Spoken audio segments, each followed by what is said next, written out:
You hatch from an egg, excited to be alive, ready to explore the world. And before you even get a chance to stretch your legs, some fat Italian dude jumps on your back and takes control of your entire existence. From the moment you are born, you're property. And you have just one job: to die for Mario. That's every single day in a Yoshi's life, because to Mario, you're not a friend, you're just a tool. And the second he doesn't need you anymore, you're gone. Not fired, dead. And the worst part is that wasn't an accident. He sees the pit ahead, he knows he's not going to make the jump, and instead of finding another way, he just jumps off your back and lets you fall to your death. No hesitation, just a quick betrayal and then silence. And then he just finds another egg, hatching another Yoshi doomed to the same fate. And if you think that's bad, it gets so much worse. This is the miserable life of a Yoshi. Every creature in the Mario universe has survival instincts. Koopas can retract into their shells, and Boos will hide when someone spots them. But Yoshis don't even flinch the second Mario jumps on their backs. They're just built to accept that role without question. That's not loyalty, that's conditioning. And let's be honest, if Mario wasn't jumping on them, someone else would.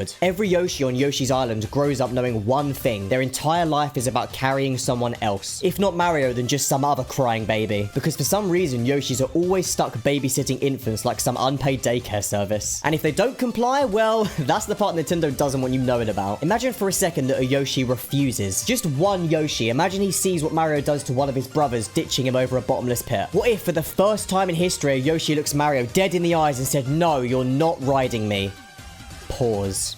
What happens then? Well, have you ever seen a wild Yoshi just wandering around living its own life? No? That's because they don't. Every Yoshi belongs to the system. And every time Mario rides a Yoshi, he's not just using them, he's straight up abusing them. Have you ever stopped to notice that whenever Yoshi sticks out his tongue, Mario just sucker punches that fucker in the back of the head? That ain't no light tap, bro. That's a full force punch to the back of the head to try and get them to perform how he wants them to perform. You're already a slave and destined to be discarded at any moment, and now on top of that, your only interactions are through violence. And it doesn't stop there, because when Mario takes damage, he flings himself off your back, leaving you scrambling to survive. He doesn't stop to help you or check if you're okay, he just runs after you to get back on. And if that wasn't bad enough, wait until we talk about the eggs. Eggs are supposed to represent life, symbolizing birth, future, growth, you know, none of the things Yoshis get to have, because in the Mario universe, they're just another item, something you just break open for your own gain. But every time we see a Yoshi hatch, it's just on its own or out of thin air, which raises the question, who is laying these eggs? Because it ain't other Yoshis. We've never seen them reproduce. You don't get to see them raise their young, and the moment a Yoshi hatches, it's already running, functional, made to serve. That ain't a life cycle to me, bro. That's a production line. And when one gets used up, another one pops out, fully formed, fully obedient, ready to take its place. Alright, let's talk about food for a second, because if you're a Yoshi, guess what? You're always starving. You eat enemies whole, swallowing them in one gulp, because your body knows that if you don't keep consuming, you'll be left behind or thrown aside. You don't get to decide what you eat. Mario does. He decides which enemies you swallow, which ones you spit out, and which ones you turn into eggs. You just have to do it, no questions asked. And if you eat something like a shell, you get powers, which might sound like a perk, but do those powers last forever? No, they wear off. They just force you to keep going, keep eating, keep consuming, just to stay relevant. And that's the cruelest part of this all, in my opinion, because your body isn't a gift, it's just a survival mechanism. The second Mario doesn't need you anymore, he won't care how much you ate or how much you did for him. You already know what happens next. And that's probably why we've never seen an elderly Yoshi. I mean, if you think about it, we've seen like Cranky Kong, Egad, Toadsworth, hell, even Goombas that have grown old, which is damn near a miracle for that species, considering how disposable they are. So tell me, when's the last time you saw an old Yoshi? And I'm not talking an adult Yoshi, I'm talking like grey hair, wrinkles, old scales, all of that shit. Never, because they don't exist. Every Yoshi you see is young and healthy, in their prime. And that's not because they live forever or have some magical secret to eternal youth. It's because the world won't let them grow old. And if you want to hear another brutal truth about being born as a Yoshi, let's talk identity. Because guess what? You don't get a name or individuality. That's like if me and you were just called human. That was our name. Like, obviously we're different colors, shapes, sizes, I'm sure. But imagine we were just both called human and that's it. No other personality traits. Even minor enemies like Koopas have some level of identity, with different subspecies like Paracoopas, Magikoopas, the damn Koopalings. Similarly to Shy Guy, it's just green Yoshi, red Yoshi, blue Yoshi. One green Yoshi is just the same as the next. One blue Yoshi is just a replacement for another. So if you're born as a Yoshi, you don't just live in fear, abandonment, and hunger. You live knowing that you don't even matter. You are nothing but a tool for Mario that exists only to be used and replaced. And that is why it sucks to be born as a Yoshi.